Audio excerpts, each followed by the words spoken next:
우리가 회개하여 구원받게 하신 것은 하나님의 전적인 사랑입니다. 나를 구원하여 주셔서 구원받은 자로서 우리는 하나님의 백성으로 살아가게 되었고 저 천국에 이르게 되었습니다. 구원받은 자로서 구원하여 주신 하나님의 은혜에 감사하는 삶이 다 되시기를 간절히 원합니다. 우리 다 같이 해볼까요? 나를 구원하여 주신 하나님의 사랑에 감사합니다. 나를 구원해 주신 하나님의 사랑을 우리가 잊고 살고 있습니다. 그 사랑에 감사하며 사는 복된 삶이 다 되시기 바랍니다. 베드로가 예루살렘에 올라갔을 때에 할례자들이 베드로를 비난을 했죠. 너는 무할례들과 함께 먹었다. 그러니까 베드로가 자기에 있었던 일들을 차례대로 설명을 합니다. 그들 곧 할례자들이 베드로의 말을 듣고 잠잠하게 되었어요. 들어보니까 맞는 말이거든요. 그래서 그들이 하나님께 영광을 돌리면서 하나님께서 어떻게 하셨다고 했는지 살펴보므로 큰 은혜가 임하는 복된 시간, 말씀 충만 성령님으로 충만한 시간 되기를 원합니다. 하나님께서 이방인에게도 생명을 얻는 회개를 주셨다라고 말씀을 합니다. 18절에 그들이 이 말을 듣고 잠잠하여 하나님께 영광을 돌려 이르되 그러면 하나님께서 이방인에게도 생명 얻는 회개를 주셨도다 하니라 라고 말씀합니다. 그들이 이 말을 듣고 잠잠해졌고요. 하나님께 영광을 돌렸다 그랬는데 할례자들이 베드로의 말을 듣고 그들의 비난이 멈추고 잠잠하게 된 것을 말씀을 하고 있어요. 그리고 그들이 하나님께 영광을 돌리면서 뭐라고 합니까? 하나님께서 이방인에게도 생명 얻는 회개를 주셨도다 이렇게 말하는 것을 보게 됩니다. 하나님께서 이방인도 회개하여 구원받게 하셨다라는 뜻입니다. 우리도 이방인에 속한 자임에도 불구하고 하나님께서 선교사들을 우리 한국 땅에 보내주시고 복음을 전하여 듣고 회개하여 구원함을 얻는 은혜를 허락하여 주셨습니다.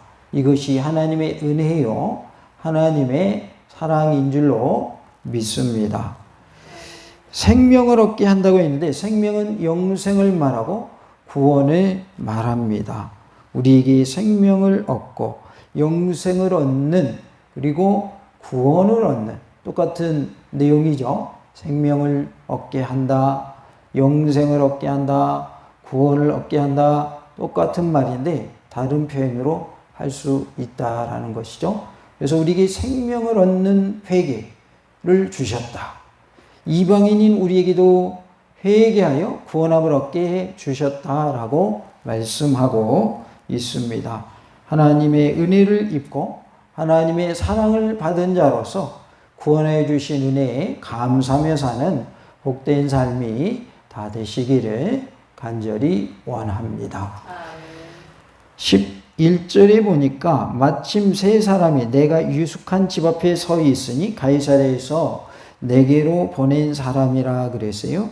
그래서 고넬료가 욥바로 보낸 사람이 세 사람이었다라는 것을 알 수 있고 12절에는 성령이 내게 명하사 아무 의심 말고 함께 가라 하심에 이 여섯 형제도 나와 함께 가서 그 사람의 집에 들어가니라고 말씀을 하고 있어요. 이 여섯 형제라고 했는데 사도행전 10장 23절에 베드로와 동행한 욥바의 형제는 두어 명이었다라고 표현된 것을 알 수가 있어요. 고넬료가 보낸 세 사람과 베드로와 동행한 욥바에서 온 두어 명의 형제를 합치면 모두 6명 정도가 된다라는 것을 알게 됩니다. 그렇다면 베드로가 예루살렘에 올라갔을 때에 자기와 동행했던 사람 모두를 데리고 갔다라는 것을 알 수 있습니다.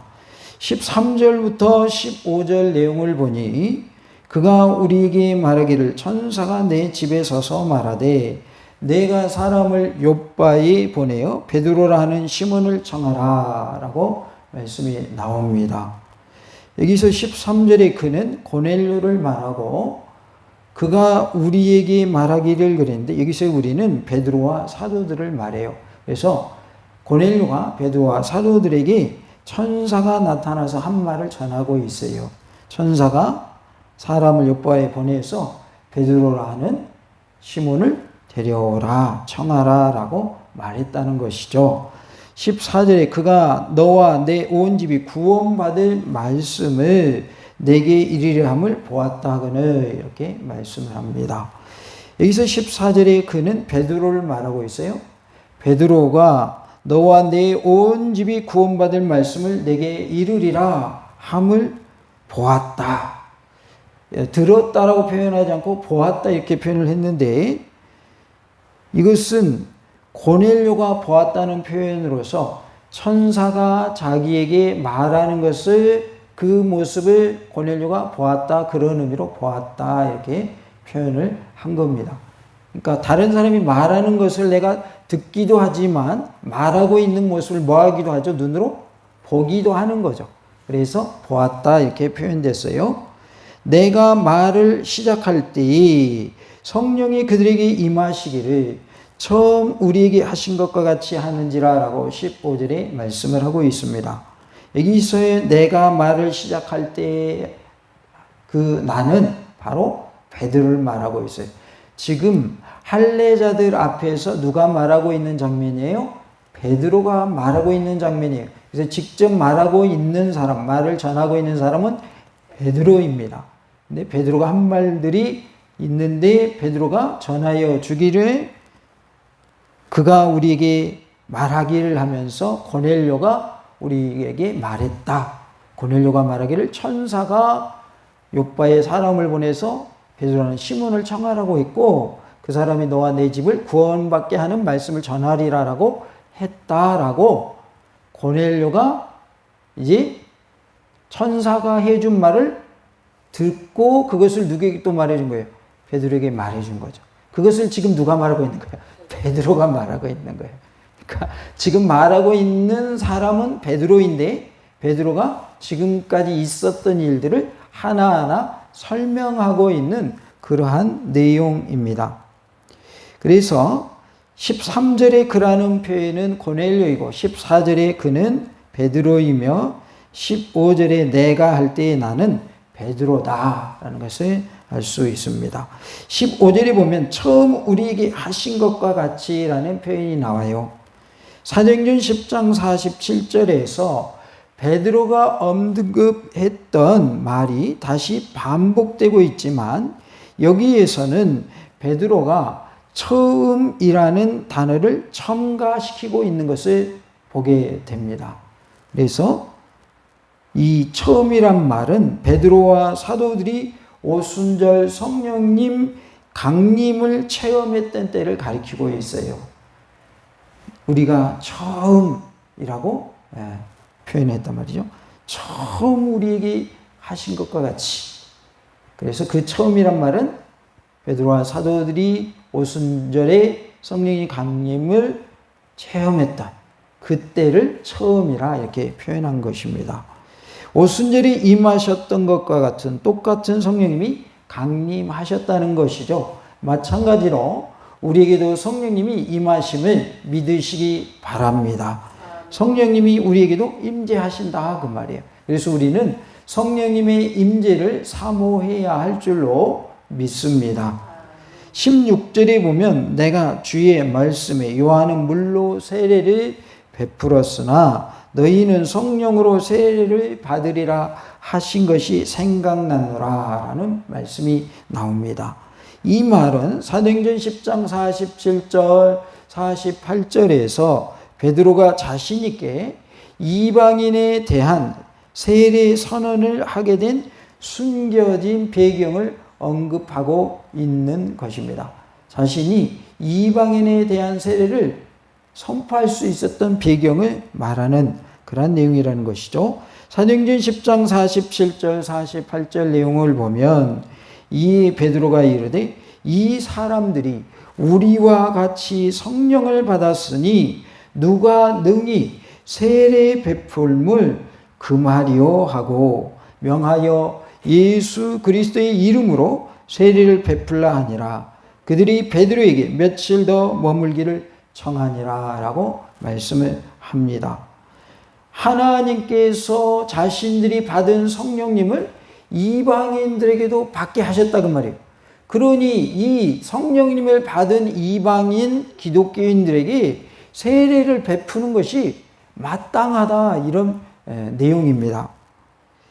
베드로가 기억해낸 하나님의 말씀은, 예수님의 말씀은 사도행전 1장 5절에 나오는 부활하신 예수님의 말씀으로 보여집니다. 사도행전 1장 5절에 요한은 물로 세례를 베풀었으나 너희는 몇 날이 못되어 성령으로 세례를 받으리라 하셨느니라 라는 말씀이 나옵니다. 예수님께서 이렇게 말씀해 주셨다는 거죠. 요한이 세례를 베풀었지, 그런데 너희는 몇 날이 못되어서 성령으로 세례를 받게 될 것이다. 성령님 세례를 너희들이 받게 될 거야 라고 누가 말씀하셨다는 거예요? 예수님이 말씀하셨다. 그것을 누가 기억해낸 거예요? 베드로가 기억해낸 것입니다. 이와 같이 베드로는 자기와 및 다른 형제들과 이방인의 성령님 체험을 동일시할 뿐만 아니라 이방인들의 성령님 체험도 예수님의 예언이 성취된 사건으로 언급함으로써 이방인의 구원을 정당화시키고 있는 것을 보게 돼요. 그러니까 이방인들이 성령님 체험한 것은 예수님이 말씀하신 것의 성취다라고 베드로는 그렇게 보았던 것이죠. 그리고 베드로 자신이 이방인의 집에 들어가서 그들과 함께 식사한 사실도 정당화될 수 있었습니다. 따라서 16절 말씀은 사도행전 10장 47절에서 베드로가 언급한 바 있듯이 성령님 세례가 기독교인이 된 것에 대한 가장 확실하고 권위 있는 보증임을 말씀해 주고 있어요. 그래서 우리가 성령님 세례를 받았다 그 말은 우리가 하나님을 믿는 성도가 되었다, 기독교인이 되었다라고 하는 가장 확실한 보증이 되는 것이다 라는 것을 말씀을 합니다. 우리도 성령님 세례를 받는 은혜가 있기를 간절히 원합니다. 성령님 세례를 받지 아니하면 거듭난 모습이 아닌 것이죠. 그러나 성령님 세례를 받았다면 거듭난 자인 줄로 믿습니다. 우리는 매일매일 거듭난 자로서 말씀 충만한 삶이 되고 또 은혜 충만한 삶이 되고 성령님으로 충만한 삶이 되어서 하나님이 기뻐하시는 모습으로 살아가는 은혜가 있기를 간절히 원합니다.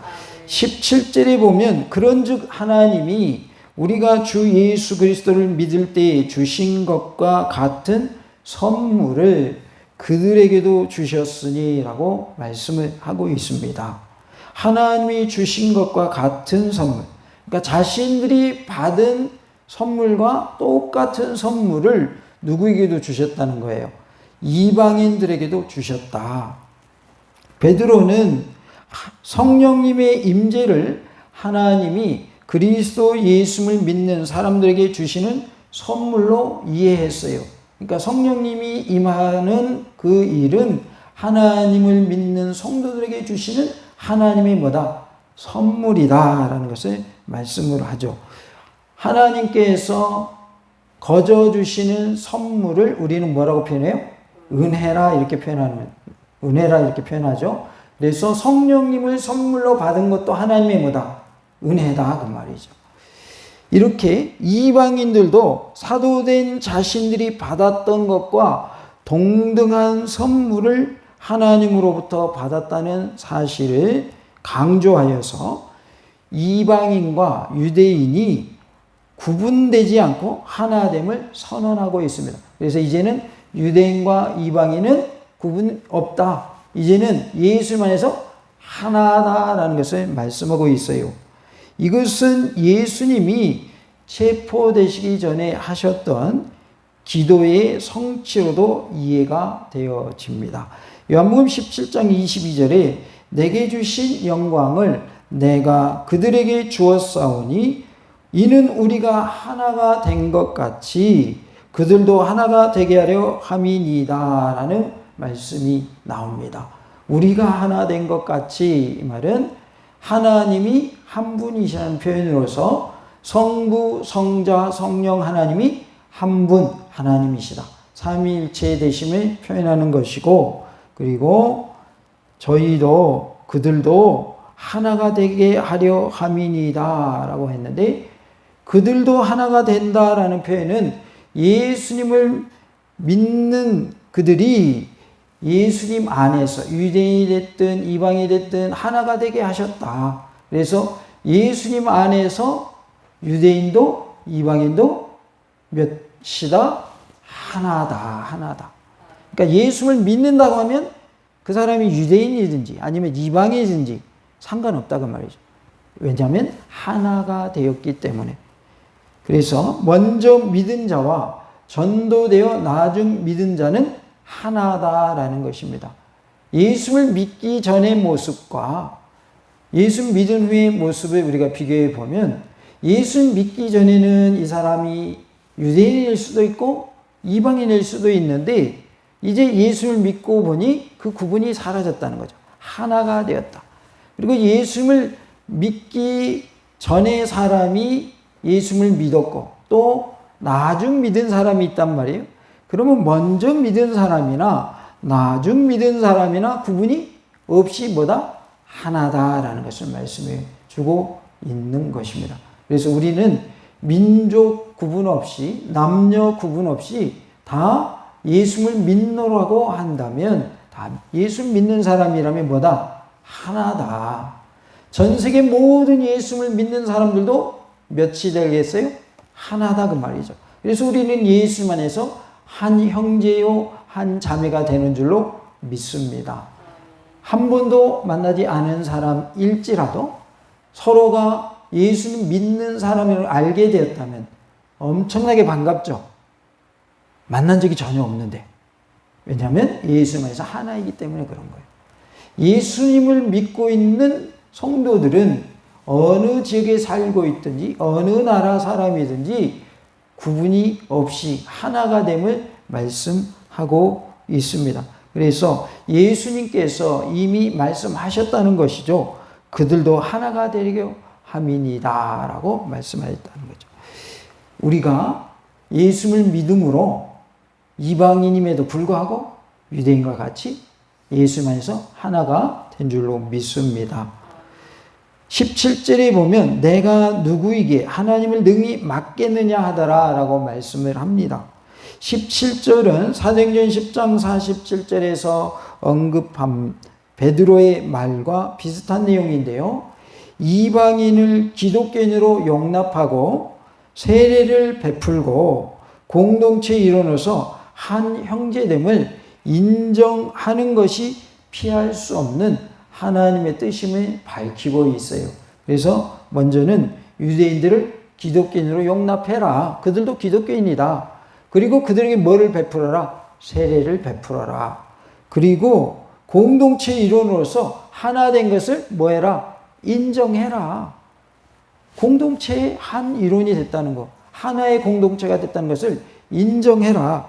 이것이 피할 수 없는 하나님의 뜻이다라는 것을 밝히고 있는 것을 알 수가 있습니다. 그래서 뭐라고 표현했냐면 내가 누구에게 하나님을 능히 맡겠느냐. 하나님이 이방인으로 하여금 성령님을 받게 했고 그로 하여금 기독교인이 되게 했다. 그러니 우리는 그들에게 세례를 베풀어야 하고 그들이 공동체 일원이라는 것을 우리가 인정하고 하나의 공동체를 이루어 가야 된다. 우리가 하나의 공동체를 이루어 사는 이것이 바로 하나님의 뜻이다라는 표현을 그렇게 한 거죠. 내가 어떻게 하나님을 능히 맡겠느냐. 이거 하나님이 하시는 일이다. 이렇게 표현하고 있는 것입니다.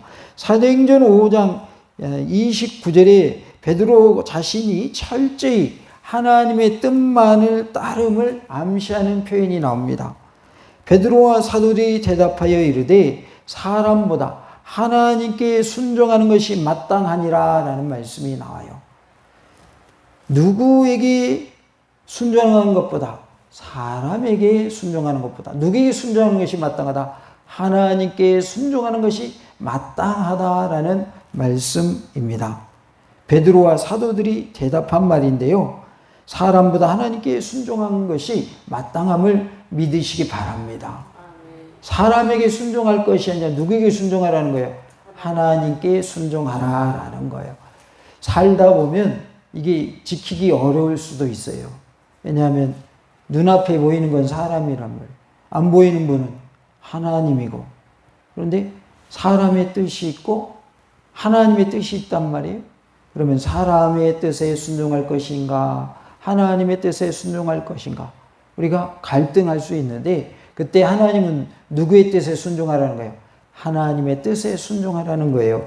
그래서 우리는 베드로와 사도들의 고백처럼 하나님께 순종하는 모습이 되기를 원합니다. 다 같이 해봅시다. 하나님께 순종하는 것이 마땅합니다. 마땅하다고 하는 것은 당연히 해야 된다, 그런 뜻이죠. 하나님께 순종하는 것이 마땅하다. 그것이 베드로와 사도들의 고백이에요. 그러니까 이방인에게 성령님이 임하게 하셨다. 그래서 그들을 기독교인 되게 하셨고, 두 번째는 그러기에 우리는 그들에게 뭘 베풀어야 한다? 세례를 베풀어야 하고, 그들을 공동체 일원을 우리는 뭐 해야 한다? 인정해 줘야 된다. 이것이 하나님의 피할 수 없는 하나님의 뜻이다. 이렇게 베드로는 말하고 있는 거예요. 그래서 우리는 하나님 안에서 먼저 믿은 자로서 나중 믿는 자가 있다면 그들도 하나의 성도로 우리가 받아들여야 된다는 거죠. 성도로 받아들이고, 성도이기 전의 삶은 다 이제 우리가 묻어두고 이제 예수님 믿는 지금부터 새로운 삶이니까 지금부터 새로운 삶을 살 수 있도록 잘 안내해주고 잘 도와줘야 된다. 그래서 그들을 성도로, 기독교인으로 인정해주자. 그리고 이제 그들이 믿음이 자라는 모습 속에서 뭐도 베풀어라, 세례도 베풀어라. 그리고 공동체 일원으로서 그들을 인정하고 한 형제로 받아들여라 라는 것을 말씀하고 있는 그러한 내용입니다.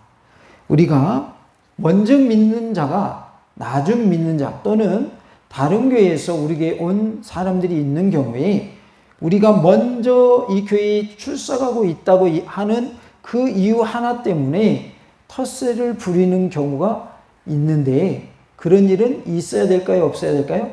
없어야 된다, 그 말이죠. 먼저 믿은 자로서 나중 믿는 자들을 잘 안내해 줄 의무가 있고, 또 내가 이 교회에 먼저 출석했다면 나중 우리 교회에 출석한 자가 있다면 그 내가 먼저 출석한 자로서 나중 출석한 그들, 새로이 새가족된 그들을 잘 안아주고 이끌어주고 하나 되는 모습이 되어야 할 것을 말씀해 주고 있어요. 이제 우리 교회도 한 분 한 분 다른 분들이 우리 교회 찾아오기 시작하고 있어요.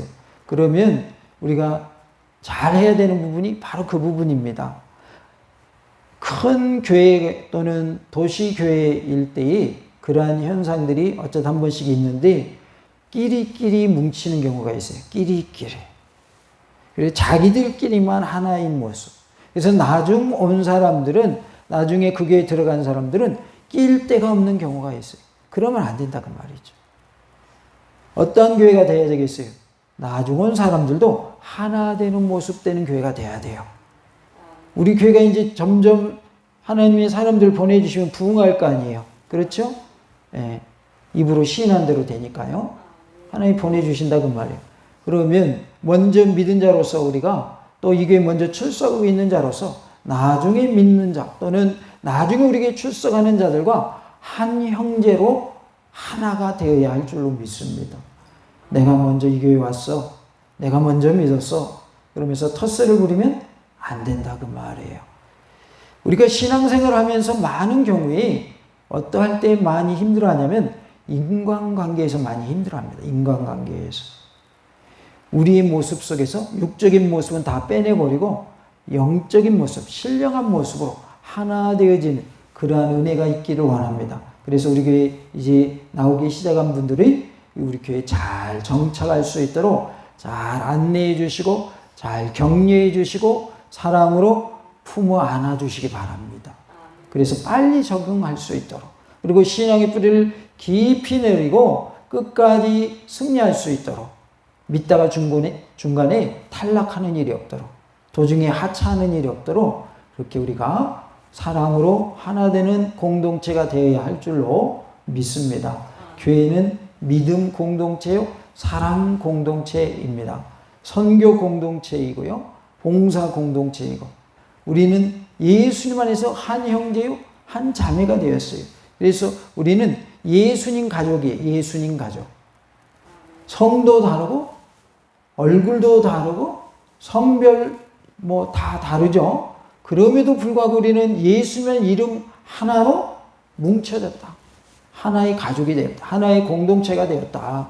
우리는 믿음 공동체이며 또한 사랑 공동체인 줄로 믿습니다. 그래서 공동체를 이룰 때에는 우리가 서로를 인정해 주자. 그리고 한 형제로 서로 인정해 주자.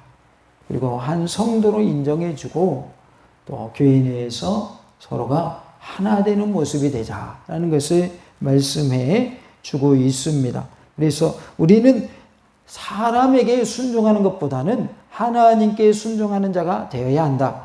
그것은 곧 하나님의 뜻을 이룬 자가 되어야 할 것을 말씀하고 있어요. 하나님의 큰 뜻이 있단 말이에요. 그러면 내 뜻을 뭐하고? 버리고 하나님의 큰 뜻을 따라가는 모습이 되어야 할 줄로 믿습니다. 그것이 곧 하나님께 순종하는 모습이다 라는 것을 말씀하고 있습니다.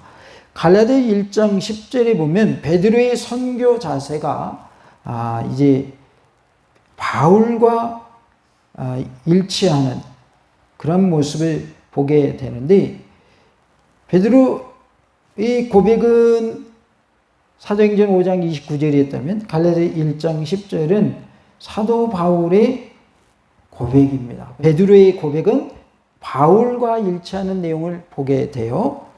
그래서 갈라디아 1장 10절, 이제 내가 사람들에게 좋게 하랴, 하나님께 좋게 하랴, 사람들에게 기쁨을 구하랴.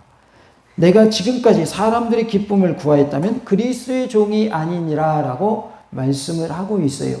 그래서 이제 베드로와 사도들의 고백과 마찬가지로 바울의 고백을 보면 사람들에게 좋게 하랴, 하나님께 좋게 하랴, 내가 사람들에게 기쁨을 구하랴. 그러면서 한 말이 뭐예요? 내가 지금까지 사람들의 기쁨을 구하였다면 누구의 종이 아니다? 그리스도의 종이 아니니라 라고 말씀을 하죠. 그래서 우리는 하나님께 좋게 하는 것이 마땅하다라는 것을 기억해야 할 줄로 믿습니다. 하나님께 좋게 하는 것이 마땅하다. 그리고 하나님을 기쁘시게 하는 것이 마땅하다라는 것입니다. 다 같이 해볼까요? 하나님께 좋게 하는 것이 마땅합니다. 또한 우리는 어떻게 표현할 수 있냐면 하나님을 기쁘시게 하는 것이 마땅합니다. 이것도 한번 다 같이 해볼까요? 하나님께 기쁘시게 하는 것이 마땅합니다. 우리는 하나님을 기쁘시게 하고 하나님께 좋게 하는 그런 모습이 되기를 원합니다. 사람을 기쁘게 하고 사람에게 좋게 하는 모습이 아니라 하나님께 좋게 하고 하나님을 기쁘시게 하는 모습이 되어야 할 줄로 믿습니다. 하나님이냐 사람이냐 우리는 갈등을 할 수밖에 없어요. 왜냐하면 우리는 이 세상에 살고 있기 때문에. 그러나 우리는 누구 편을 들어야 되냐면 하나님 편을 들어야 돼요. 하나님을 좋게 하는 자가 돼야 돼요. 사람을 좋게 하다가 하나님이 나를 싫어하시게 하는 모습이 되면 안 된다고 말이죠. 사람을 기쁘게 하다가 하나님을 슬프게 하는 모습이 돼서는 안 된다는 거예요. 그래서 우리는 하나님을 하나님께 좋게 하고 또 하나님을 기쁘시게 하는 모습이 되어야 할 줄로 믿습니다. 그래서 베드로와 사도들의 고백처럼 하나님께 순종하는 자가 되시고 또 하나님께 좋게 하는 모습으로 또 하나님을 기쁘시게 하는 모습으로 바울의 고백과 같은 삶을 사는 은혜가 있기를 원합니다. 할례자들이 베드로의 말을 듣고 잠잠하여져서 하나님께 영광을 돌리면서 하나님께서 이방인에게도 생명 얻는 회개를 주셨다고 함으로써 이방인도 회개하여 구원 얻게 하셨다라고 했습니다. 이방인도 하나님께서 회개하여 구원받게 하셨습니다. 하나님께 영광을 돌립니다. 이렇게 표현했다, 그런 뜻이에요. 유대인이든지 이방인이든지 유대인과 이방인의 구분 없이 누구든지 회개하면 구원을 받습니다. 우리 모두가 회개하여 구원받는 은혜가 있기를 간절히 원합니다. 다 같이 합시다. 회개하여 구원받읍시다. 우리 모두가 철저히 회개하는 모습 속에서 구원의 복을 누리는 은혜가 있기를 간절히 원합니다. 할렐루야!